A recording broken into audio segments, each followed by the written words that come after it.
James Brown and Barron County Trojan head coach Warren Cunningham.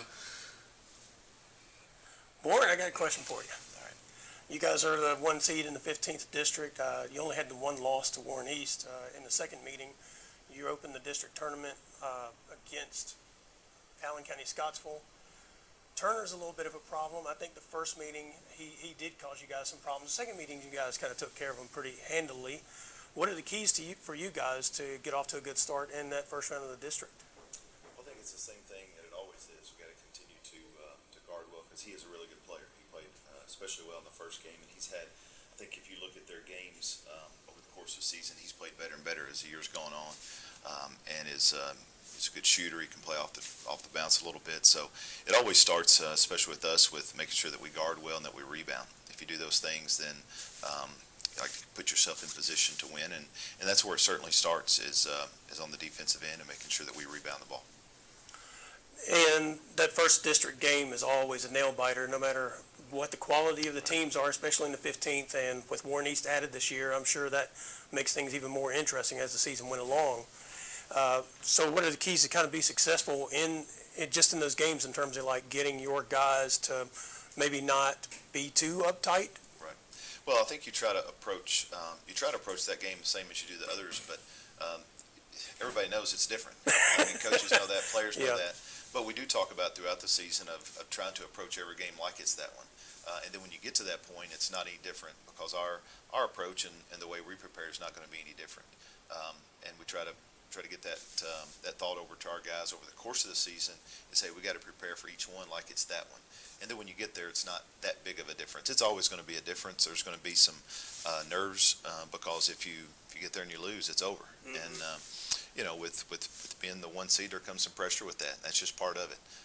That's part of winning sometimes. And it's important that we handle that the right way, and our coaches and players do. Yeah, because you've had some years where you've ruined some 1 seed seasons, and you've had some years where it's kind of bitten you a little bit. Yeah, it has, and you hang around this long enough, and you'll be on both ends of it, unfortunately. But I always say this: as long as you're going to seed, you want to be the 1 seed. That means you've had the best, you've won the most games in the district. That's what you want to do, and you want to put yourself in position to be successful in the postseason. And it doesn't guarantee anything, but it certainly you want to put yourself in the best possible situation. Yeah, Trent? Coach, you've been around basketball for a long time. I've done the same. They say it's really hard to beat a team 3 times. How do you feel about that? I've never really got into that too much because when we're going to try to beat Allen County, Scottsville again, and we don't have to beat them 3 times. We just got to beat them once. And, we're not going to play 3. It's not a 3-game series. So I guess if you're on the other end of that, maybe you think about that a little bit. But I've never got into that too much because when you play them the first time, you prepare for them, you try to beat them. You play them the second time, you do the same thing, and the same thing with the third time. So that's not really something that we look at too much. And I've heard that. I mean, I've always hear that. And sometimes I think the more even the teams are, probably that comes into play more. But we just try to. Right now, we're just worried about trying to beat them once because that's really all we have to do. What if you're the lower seed? Is that something you tell your players before a game like that? I don't really remember ever saying that. Just because it's just we just try to focus on the things we can control, and you're just trying to do everything you can to win that game. And not that you wouldn't say things to try to motivate and encourage, but I don't know that I've really used that one too much. And I've heard that. I've even had that thought, and you say that sometimes yourself, but I don't know that we've really focused on that with our team much. I've gotten to watch you guys play several times this season, and everybody going into the games, everybody knows that Eli Brooks and Nate Miller are kind of, the 2 premier players per se. But I actually got to watch the Ogles kid, and I wasn't aware that he was the state high jump champion. Who are some other kids on your team that can come in and give you a spark when maybe the 2 that are used to giving you all the work? And Carson Beckham's had a really good year for us, shooting the basketball, and that's really been a big key for us is his ability to make perimeter shots. It really helps us with some. Everybody knows Aiden and Eli are going to be really involved in the offense, and they've had really consistent years scoring and rebounding. But we got to have some other guys. 2 guys aren't going to get it done, and Carson's had a really good year, and we really need his perimeter shooting. You look at the games that we've probably played our best in, he's probably made 2, 3, 4 threes. Sometimes he made 6 of the night at Greenwood, and we won by 3, and we needed every one of them. So he's had a really good year. Our 2 guards in the backcourt, Bray Bewley and Tate Spillman, have had a good year, not from the perspective sometimes of scoring, because they don't score a whole lot, but as far as handling the ball and guarding and getting the ball where they need to go, they've both done a really good job of that. You mentioned Taylor.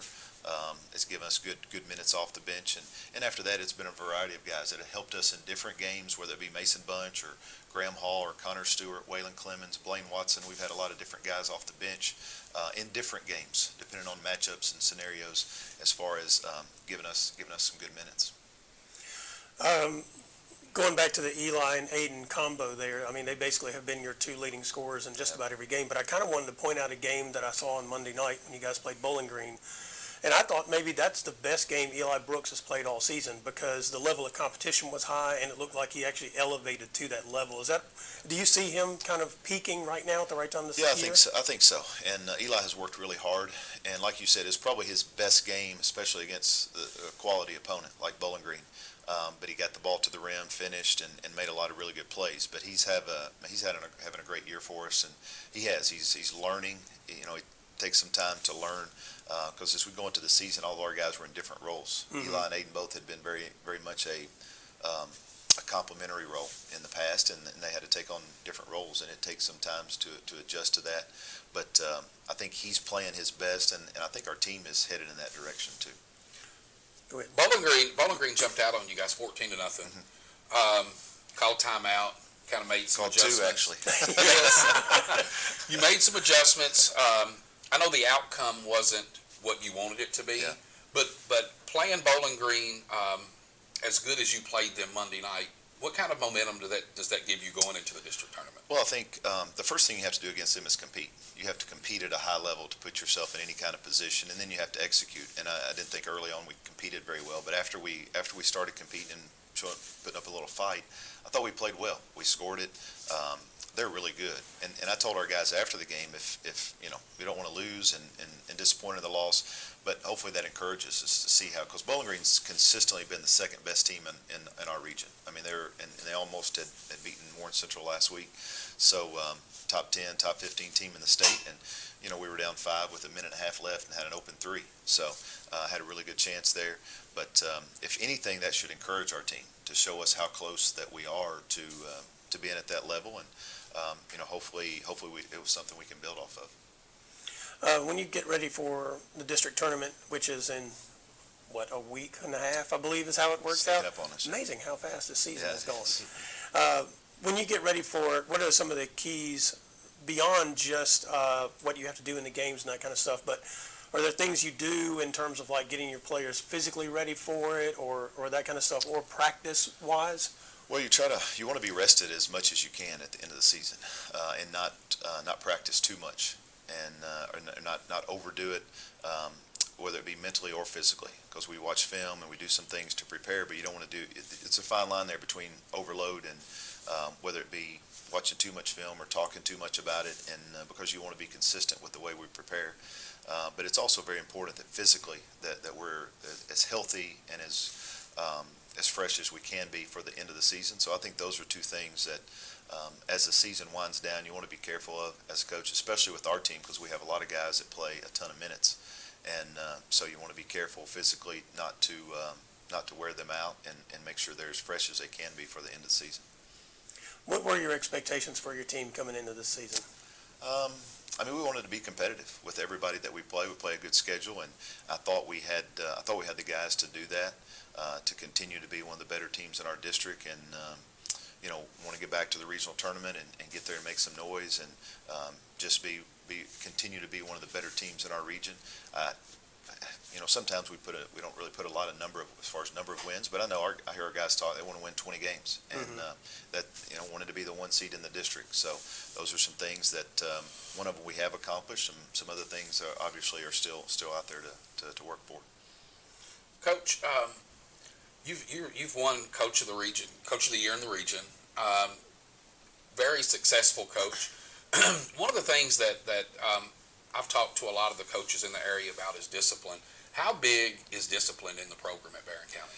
I think it's really important in any kind of athletic team, because you have to have discipline, and that just means that guys are doing what they're supposed to do and doing when they're supposed to do, and you have to, in order for us to be successful on the court, we have to have that. Guys have to trust each other. They have to trust me. I have to trust them, and there has to be discipline that they're going to do what they're supposed to do and do when they're supposed to do that on a consistent basis.